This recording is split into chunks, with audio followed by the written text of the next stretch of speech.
IAS from an Urdu medium, ये सबके लिए एक सरप्राइज है और इंडिया में इस वक्त काफ़ी चर्चे चल रहे हैं आपके नाम के। कभी आपको ख्याल आया कि गिव अप कर देना चाहिए? बट बिल्कुल हुआ है। मैं भी इंसान हूँ और इंसान अक्सर कमज़ोर पड़ जाते हैं। क्या लगता है आपको कि जो भी एस्पिरेंट्स हैं जो सिविल सर्विसेज में जाना चाहते हैं, सबसे बड़ी ऐसी कोई ब्लंडर मिस्टेक जो कॉमनली लोग कर जाते हैं, तो वो कौन सी चीज़ होगी जो आप कहेंगे कि अवॉइड कर देनी चाहिए? आपको कभी भी ये माइंडसेट लेके नहीं जाना है कि आप 2 दिन पढ़ोगे या बहुत अच्छे से पढ़ोगे, 3 दिन बहुत अच्छे से पढ़ोगे तो हो जाएगा। आप कैसे देखते हैं ये चैलेंजेस और responsibilities being a female, Indian bureaucracy और ये तमाम चीज़ें? आगे चल के मुझे लगता है कि क्योंकि रिस्पॉन्सिबिलिटी बहुत बड़ी है तो ऑब्वियस है कि चैलेंजेस भी उतने ही ज़्यादा आएंगे, पर मुझे यकीन है कि मैं ऑनेस्टी के साथ जो है वो अपनी ड्यूटी करूँगी। ऐसा खास सेक्टर जिस पे आप काम करना चाहते हैं, जो डेवलप करना चाहते हैं? एजुकेशन हमेशा से जो फेवरेट सब्जेक्ट रहा है मेरा, स्पेशली गर्ल्स के लिए। क्या लगता है कि किसी भी इंसान की ज़िंदगी में कुछ ऐसा सपोर्ट हो तो उसके लिए सक्सेस होगी? क्योंकि आप खुद से कितना ही लड़ोगे ना, सही बात। आप इंसान हो, आपकी खुद की लिमिटेशंस है। लड़ के कोई तो एक पल तो होगा जब थक जाओगे, तो सही। थक के बाहर देखोगे, फिर तो बाहर से वो उम्मीद आपको मिलनी चाहिए। मुझे मिली मेरे पेरेंट्स से। आप सोशल रिफॉर्मेशन में स्पेशली वुमेन एम्पावरमेंट, सिक्योरिटी, ये इन चीज़ों के लिए कुछ है ख्याल कि कोई पर्टिकुलर चेंज होना चाहिए हमारे जो एजुकेशन सिस्टम में नहीं है, जो आप लाना चाहते हो? अगर मैं स्पेशली गर्ल्स की बात करूँ तो मैंने एक चीज़ जो बैरियर बहुत ज़्यादा मुझे दिखाई दिया है वो ये है कि बाहर नहीं भेजा जाता लड़कियों को, और उसका पीछे रीज़न ये होता है कि सेफ्टी के लिए बहुत कंसर्न होती है। एंड यू आर सेइंग कि कंसेक्यूटिव अपने गोल्स रखिए और वो उसको चेस करते रहना है। पर्पस जो है वो आपका बहुत बड़ा होना चाहिए और उसी के लिए आपको जो है वो हर पल कोशिश करनी है, चाहे आप किसी भी फील्ड में रहे, कहीं भी रहे। एक्सटर्नल मोटिवेशन की लाइफ बहुत कम होती है, आपको इंटरनली मोटिवेटेड रहना है। भाई जो है आपका स्ट्रांग होना चाहिए कि कोई चीज़ आप क्यों कर रहे हैं। ख्वाहिशें हमारी मिटती नहीं, मरने तक तो ख्वाब क्यों मिट जाते हैं, ख्वाब भी नहीं मिटने चाहिए ना।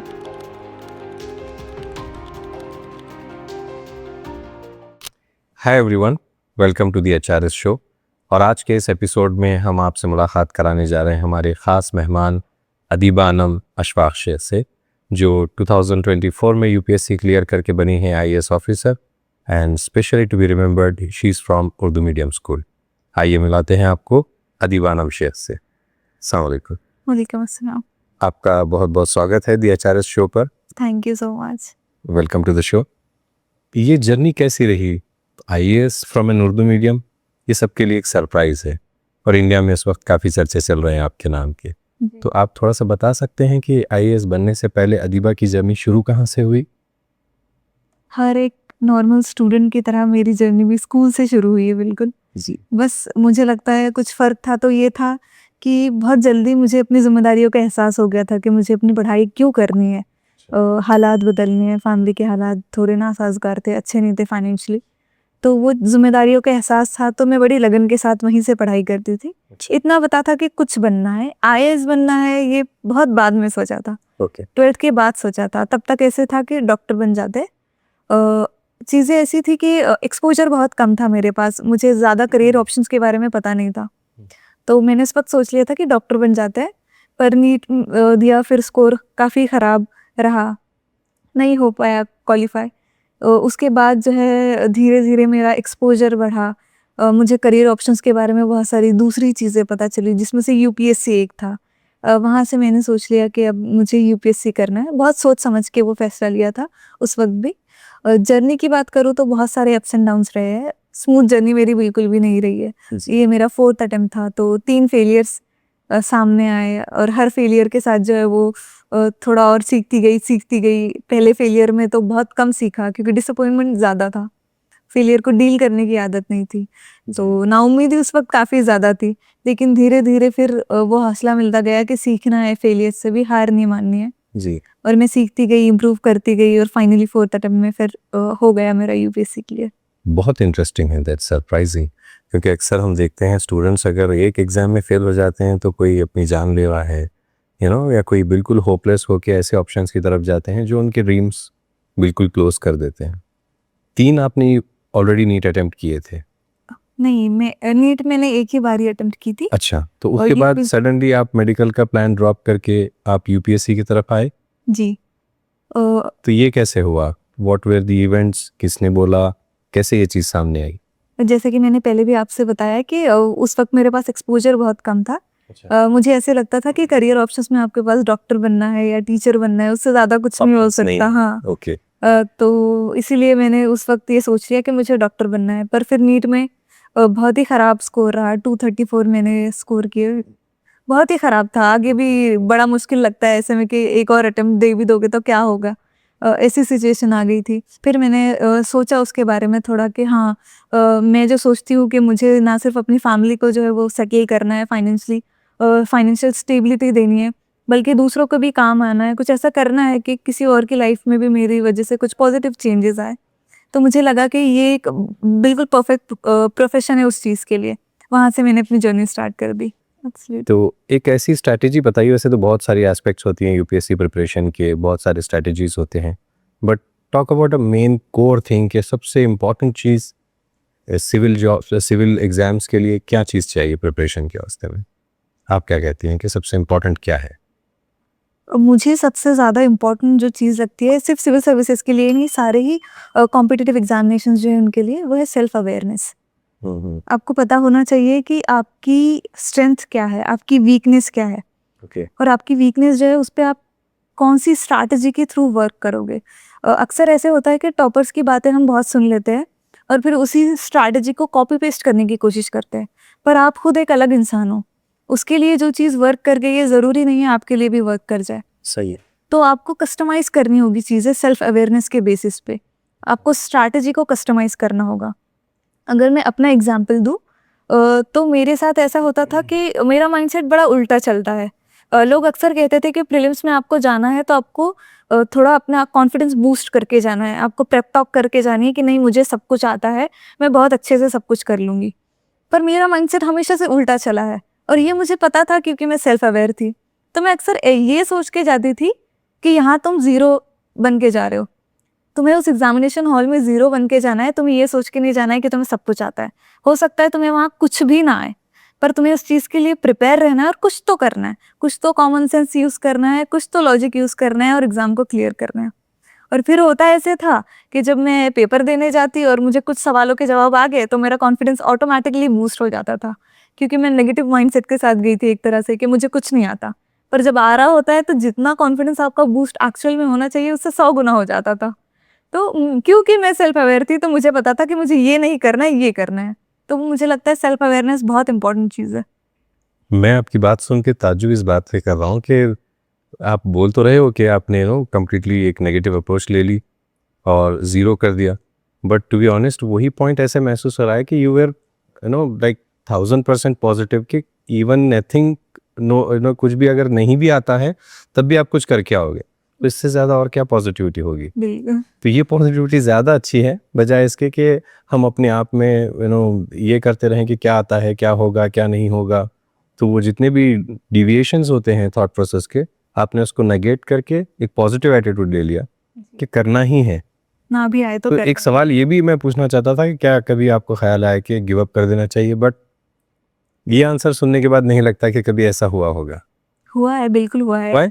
बिल्कुल हुआ है। अच्छा। मैं भी इंसान हूँ और इंसान अक्सर कमज़ोर पड़ जाते हैं। अच्छा। तो मेरे साथ भी बहुत बार ऐसा होता था कि लगता था अब गिव अप कर देना चाहिए। अच्छा। और टाइम जो है वो इतना जा रहा है, आप इतने साल इस एग्जामिनेशन को आपने दे दिए। वो भी कंस्ट्रक्टिव ईयर होते हैं ना आपकी लाइफ के, ये बहुत कि आप Right. बहुत सारी स्किल्स यहाँ पे डेवलप कर सकते हो। राइट। मुझे बहुत बार ये ख्याल आता था कि इतना टाइम चला जाएगा, फिर मेरे पास कुछ भी नहीं बचेगा अगर यूपीएससी ना हो पाया तो, क्योंकि बैकअप प्लान तो हमेशा से था ही नहीं। जी। तो अक्सर ये ख्याल आता था कि गिव अप कर देना चाहिए, पर नहीं, ये भी पता था कि फाइट करना है, उस चीज़ को हावी नहीं होने देना है किसी भी तरह से, उस नेगेटिविटी को अपने ऊपर।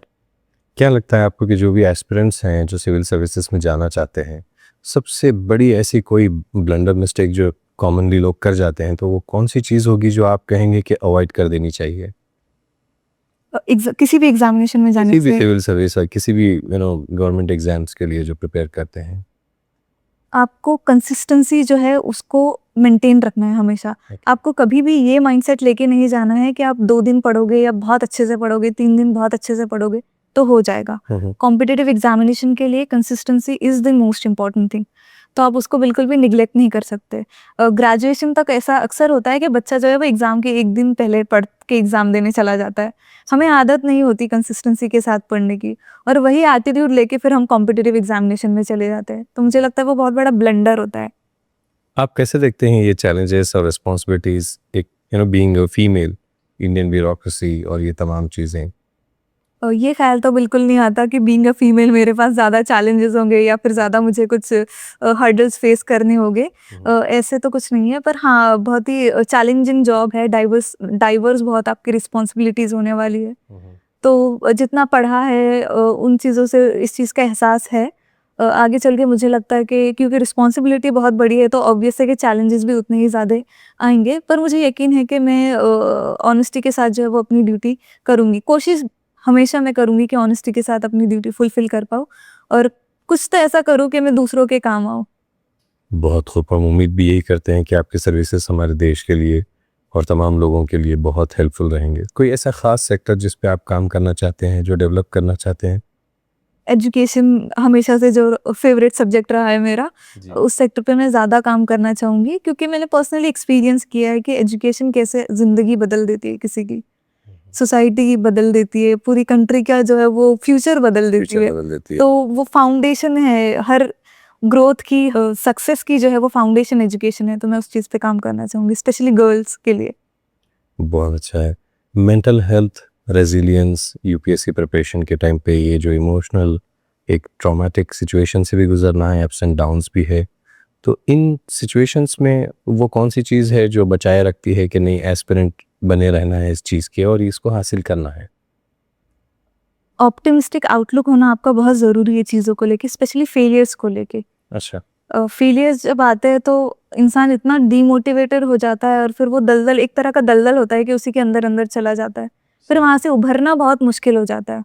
तो बेटर है कि आप पहले ही प्रिपेयर्ड रहो फेलियर्स को फेस करने के लिए। आपके लिए फेलियर कभी सरप्राइज नहीं होना चाहिए लाइफ में, क्योंकि यूपीएससी में आपने भले ही फर्स्ट अटेम्प्ट में कर लिया होगा क्लियर, पर लाइफ में कभी ना कभी तो ऐसा होगा कि किसी दूसरी चीज़ में आप फेल हो जाओगे, तो वो आपके लिए कभी सरप्राइज नहीं रहना चाहिए। वो एक चीज़ मुझे लगता है मेंटल हेल्थ के लिए बहुत काम कर जाती है। इसके अलावा एक्सटर्नल सपोर्ट भी मुझे लगता है बहुत ज़रूरी है, स्पेशली पेरेंट्स को जो है वो हमेशा पॉजिटिविटी देनी चाहिए अपने बच्चे को, उस पर प्रेशर नहीं डालना चाहिए बहुत ज़्यादा कि वो उम्मीदों के टूटने से डर जाए अपने पेरेंट्स की, अपनी फैमिली की। आपकी बात सुनते हुए ऐसा लग रहा है कि आप बहुत सारे लोगों के दिल की बात कह रही हो, बहुत सारे स्टूडेंट्स के दिल की बात कह रही हो। आई होप बहुत सारे लाखों लोग इस बात से कनेक्ट कर पाएंगे कि हम सबका यही मसला है। जी। हम सब इन जज्बात से गुजरे हैं और गुजरते रहते हैं, और इन्हीं चीज़ों के इम्बैलेंसेस या इन्हीं चीज़ों के इग्नोरेंसेस की वजह से बहुत सारे इंटेलेक्चुअल ब्रेन्स रखने वाले, बहुत सारे इंटेलिजेंट बच्चे वो पता नहीं कहीं और जो है अंधेरों में खो जाते हैं। एक सरप्राइजिंग चीज़ मुझे आपकी बात में ये लगी जब आपने कहा कि बी रेडी फॉर डिफ़िकल्टीज़, तो वो सरप्राइज़ नहीं होना चाहिए। ये एक अच्छी चीज़ है कि हम हमेशा जो है वो हैप्पीनेस और जॉय हम चाहते हैं कि वो रोज़ रहे, जी। रोज़ पार्टी डे हो, रोज़ कंटिन्यूस जो है वो सेलिब्रेशंस हो। तो जब इतने साल स्ट्रगल और ये सैक्रिफाइसेस, पेरेंट्स की कुर्बानियाँ, मॉडेस्ट फैमिली का बैकग्राउंड, इन तमाम चीज़ों में वो जो हिम्मत है कि बनाए रखना है, वो कैसी रही? माँ बाप का सपोर्ट कैसा रहा? क्या लगता है कि किसी भी इंसान की ज़िंदगी में कुछ ऐसा सपोर्ट हो तो उसके लिए सक्सेस होगी? बिल्कुल, एक्सटर्नल सपोर्ट बहुत ज़्यादा ज़रूरी है, क्योंकि आप खुद से कितना ही लड़ोगे ना, एक सही बात। आप इंसान हो, आपकी खुद की लिमिटेशंस है, लड़ के कोई तो एक पल तो होगा जब थक जाओगे, तो सही। थक के बाहर देखोगे फिर, तो बाहर से वो उम्मीद आपको मिलनी चाहिए। मुझे मिली मेरे पेरेंट्स से, उन्होंने कभी नहीं कहा कि बेटा अभी 3 अटेम्प्ट हो गए, इतने फेलियर्स हो गए, छोड़ दो अभी। उन्होंने कभी नहीं कहा। लोग उनसे कहते थे शादी करवा दो, तो उन्होंने मुझसे कभी नहीं कहा कि अब हम आपकी शादी के बारे में सोचेंगे या ये सारी चीज़ें सोचेंगे। सोशल प्रेशर को भी सोशल प्रेशर को उन्होंने झेला, फेल हो गए उतने तो अब हम सपोर्ट नहीं करेंगे तुम्हें, कभी नहीं कहा उन्होंने, हमेशा यही कहा कि बेटा तू कर, हम साथ हैं। जी। and just taking an opportunity to introduce myself, and I am an example of the same thing that I have been, I'm standing on a staunch characters. मैं उर्दू मीडियम से हूँ, मेरे दादा फाउंडर थे उर्दू मीडियम अंजुमन उर्दू इस्लाम स्कूल के, और ऐसे लोग रहे हैं ज़िंदगी में जिन्होंने सपोर्ट किया है। आपकी बात सुनते हुए एक बात आपसे पूछना चाहता हूँ कि आप सोशल रिफॉर्मेशन में, स्पेशली वुमेन एम्पावरमेंट, सिक्योरिटी, ये इन चीज़ों के लिए कुछ है ख्याल कि कोई पर्टिकुलर चेंज होना चाहिए हमारे जो एजुकेशन सिस्टम में नहीं है, जो आप लाना चाहते हो? अगर मैं स्पेशली गर्ल्स की बात करूँ तो मैंने एक चीज़, जो बैरियर बहुत ज़्यादा मुझे दिखाई दिया है, वो ये है कि बाहर नहीं भेजा जाता लड़कियों को, और उसका पीछे रीज़न ये होता है कि सेफ्टी के लिए बहुत कंसर्न होती है। तो मुझे लगता है वो इंफ्रास्ट्रक्चर बहुत ज़्यादा ज़रूरी है। वुमेन हॉस्टल या गर्ल्स हॉस्टल जो होते हैं प्रॉपर सिक्योरिटी और सेफ्टी के साथ, वो होना बहुत ज़्यादा ज़रूरी है, उसका एक्सेसिबल होना बहुत ज़्यादा ज़रूरी है। अभी मैं यवतमाल शहर से आती हूँ, वहाँ से मुझे बाहर जाना है तो मुझे मुंबई और पुणे की तरफ देखना पड़ता है, जिसका डिस्टेंस बहुत ज़्यादा है। ईस्टर्न महाराष्ट्र से आपको वेस्टर्न महाराष्ट्र में जाना है, तो मुझे लगता है कि वो डिस्टेंस कम होना चाहिए, एक्सेसिबल होने चाहिए ऐसे इंफ्रास्ट्रक्चर और ऐसे इंस्टीट्यूट लड़कियों के लिए स्पेशली। उनको फाइनेंशियली भी ज़्यादा सपोर्ट की ज़रूरत होती है, क्योंकि पेट्रियार्की की वजह से अक्सर ऐसे होता है कि जो रिसोर्सेस होते हैं वो फैमिली जो है वो अपने मेल चाइल्ड पे इन्वेस्ट करना ज़्यादा बेटर समझती है कि उससे रिटर्न्स मिलेंगे पेट्रियार्की की वजह से। तो मुझे लगता है फाइनेंशियल सपोर्ट की भी लड़कियों को बहुत ज़्यादा ज़रूरी है, उसके लिए थोड़ा जो है वो टारगेटेड इनिशिएटिव्स होने चाहिए। मैं आपका स्पीच सुन रहा था जब आप स्टूडेंट्स से बात कर रहे थे, and I was surprised to hear this कि जब आपने कहा कि आपका जो टाइम है, यानी स्टूडेंट्स का जो टाइम है, मोस्टली जैसे एवरीडे हमारा एक अनप्लान्ड सा डे है, अनप्लान्ड सी लाइफ है, और हमको पता ही नहीं है कि हम किस चीज़ के लिए एम कर रहे हैं। ज़्यादा से ज़्यादा कुछ अगर आ भी गया तो इन जनरल ये है कि चलिए MBBS कर लें या इंजीनियरिंग कर लें या MBA कर लें, उसके बाद फिर दूर कुछ नज़र भी नहीं आता। एंड यू आर सेइंग कि कंसेक्यूटिव अपने गोल्स रखिए और वो उसको चेस करते रहना है। उसमें एक बात आपने ख़ास तौर पे जो मेंशन की वो ये थी कि जैसी उम्मीद करोगे वैसी तैयारी भी करनी है। आपने 3 पॉइंट्स का ज़िक्र किया। लास्ट में मुझे एक बात का जो ख़्याल था वो ड्रीम था। उससे पहले 2 चीज़ों की आपने बात की। तो मैं चाहूँगा कि आप थोड़ा-सा उसके बारे में बोल दें। जी, पहले मैंने पर्पस की बात की थी जी। कि आपकी लाइफ में हमेशा एक पर्पस होना चाहिए, एक एंड होना चाहिए जिसको लेकर आप जो है वो अपनी ज़िंदगी जी रहे हैं। तो कि पर्पस आपका एंड कैसा चाहते हैं? चाहते हैं आप one has to imagine his end, his or her and. Obviously कि आप मरने के बाद जो है वो लोग आपको किस तरह से याद रखें, बहुत वो आपकी लाइफ का पर्पस है। बहुत आप चाहते हैं कि आपको अच्छा इंसान समझ के लोग याद करें, जी। ये लोगों का मददगार था, इसने गरीबों की मदद की, इसने मिस्कीनों की मदद की, ये हमेशा रहमदिली के साथ पेश आता था।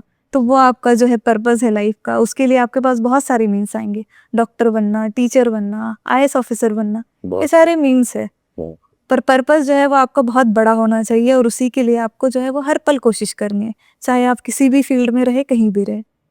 दूसरी चीज़ जिसके बारे में मैंने बात की थी वो मोटिवेशन थी। उसमें भी इंटरनल मोटिवेशन ज़्यादा इम्पोर्टेंट होती है, क्योंकि जो एक्सटर्नल मोटिवेशन होती है उसका इन्फ्लुएंस बहुत कम देर तक रहता है। थोड़ी देर के बाद वो बिल्कुल ही फना हो जाती है, कोई असर नहीं रहता। बेशक। मैं खुद जो है अपनी स्टूडेंट लाइफ में देख चुकी हूँ, जब मैं UPSC के लिए प्रिपेयर कर रही होती थी, मेरी तरह बहुत सारे सक्सेसफुल कैंडिडेट्स आते थे, बहुत अच्छी-अच्छी बातें वो बता के जाते थे, मोटिवेट करते थे, लेकिन 1 हफ्ते बाद मैं भूल जाती थी सारी चीज़ें। तो वो चीज़ मुझे रियलाइज़ हुई कि एक्सटर्नल मोटिवेशन की लाइफ बहुत कम होती है, आपको इंटरनली मोटिवेटेड रहना है। भाई जो है आपका स्ट्रॉन्ग होना चाहिए कि कोई चीज़ आप क्यों कर रहे हो, उसका आपका अपना खुद का एक रीज़न है, वो बहुत स्ट्रॉन्ग होना चाहिए, तभी आप इंटरनली जो है वो मोटिवेटेड रह पाओगे और इंटरनल मोटिवेशन ही आपको एंड तक ले जाएगी। और तीसरी चीज़ जैसे कि आपने फिर कहा कि मैंने कहा था कि ख्वाब आपको जो है वो बड़े देखने हैं और हमेशा देखते रहने हैं। जी। उम्मीदें छोटी नहीं रखनी है, ख्वाब छोटी नहीं रखने हैं। आप जो है वो चाँद को छूने की तमन्ना करोगे तभी तो सितारों तक के सितारों तक पहुँच पाओगे। तो ख्वाब आपको हमेशा बड़े ही देखने हैं और हमेशा देखते रहना है। जब वो ख्वाहिशें हमारी मिटती नहीं मरने तक, तो ख्वाब क्यों मिट जाते हैं? ख्वाब भी नहीं मिटने चाहिए ना। सही बात है। तो गोल्स हमेशा होने चाहिए, तभी आपकी लाइफ जो है वो एक पर्पस के साथ आप जी पाते हो, वरना फिर वही है कि दिन में आप उठ रहे हैं, कुछ कर रहे हैं टाइम पास जो आपको पसंद है, जो आपकी ख्वाहिशों की तस्कीन है वो आप कर रहे हैं और फिर सो रहे हैं, तो आपने कुछ मीनिंगफुल तो किया ही नहीं अपनी ज़िंदगी में। बहुत बड़ी बात है। बहुत जो है ये इंक्लूसिव, आई लाइक, मेरे पास शब्द कम है इस वक्त कि मैं उस जज्बात को ज़ाहिर कर सकूँ। हाँ, ये ज़रूर कहूँगा कि उन तमाम लोगों को सलाम है जिन्होंने आपकी परवरिश की, आपकी मदद की इन चीज़ों को समझने में, और आपके जज्बे को भी कि आपने इतने अच्छे से इन चीज़ों को समझा है। अगर हमारे तमाम जो लोग हैं हिंदुस्तान के वो ये बात को समझ जाएँ, स्टूडेंट स्पेशली, तो हमारे पास बहुत ज़्यादा जो है कम टाइम में हम लोग एक सुपर पावर की तरफ बढ़ेंगे, क्योंकि लोग तब्दील होंगे तभी सोसाइटी बदलेगी। और सोशल रिफॉर्मेशन तब्दील होता है पर्सपेक्टिव चेंज के होने से, और इतना अच्छा पर्सपेक्टिव है जो आपने अभी पेश किया कि एंड इमेजिन कर लो सबसे पहले, और फिर दूसरा ये है कि आप उस एंड के लिए every day you have to make a chase, और फिर ये कि उम्मीदें अच्छी रखो। तो मैं समझता हूँ कि ये सारी बातों का एक कंसाइज स्टेटमेंट यही है कि अल्लाह खुद कहते हैं कुरान में कि मैं बंदे के गुमान के साथ हूँ। बिल्कुल। तो जितना छोटा गुमान रखेगा बंदा वैसे ही उसका छोटा होगा मामला, और वो जितना बड़ा गुमान करेगा वो उतना बड़ा होगा। तो as a Urdu student in school days आपने कभी नहीं सोचा था कि आप एक IAS ऑफिसर बन जाओगे। एज ए उर्दू स्टूडेंट मैंने कभी नहीं सोचा था कि मैं कभी इंग्लिश का टीचर बनूंगा या कभी ऐसे कोई पॉडकास्ट करूंगा। मैं ये समझता हूँ कि हम अपनी अपनी जगह पर एक मिसाल है उन तमाम उर्दू स्टूडेंट्स या कन्नड़ा स्टूडेंट्स के लिए कि आप मीडियम कोई भी स्कूल हो आपका, आपकी उम्मीद आपके रब से बहुत बड़ी होनी चाहिए। और फिर उसके बाद जो ज़िंदगी में दरकार है, कोशिशें, काविशें, मेहनतें और वो तमाम गम और दुख का जो है गुज़रते रहना, और वो रोना, वो तकलीफ़ से गुज़रना, फिर उम्मीदों को बांधे रखना, और उसके बाद फिर एक दिन जो है कामयाबी है, फिर वो कामयाबी और आगे ले जाने वाली है, फिर वो मसाइल, वो परेशानियाँ दूसरी तरफ से तब्दील हो जाएंगी, और फिर एक दिन आएगा कि जैसे आपने कहा आखिर में इंसान का जो एंड है वही मैटर करेगा। हमारे साथ ये इंटरव्यू देने के लिए बहुत बहुत शुक्रिया। It's been wonderful spending time with you and learning new aspects of this thought process. और मैं उम्मीद करता हूँ कि आपकी ये बातें, आपकी ये फ़िक्र देश के तमाम लोगों तक पहुँचेगी, ख़ास तौर पे उन बच्चों तक जो फेलियर्स देखे हैं या देख रहे हैं। क्योंकि देखिए, अगर फेलियर एंड है तो फिर वो एंड उसके लिए है जिसने उसको मान लिया, वरना तो फिर कामयाबी है, और ये मिसाल आपके सामने बैठी हुई है। आप सबका बहुत बहुत शुक्रिया। Thank you. Thank you so much. जय हिंद।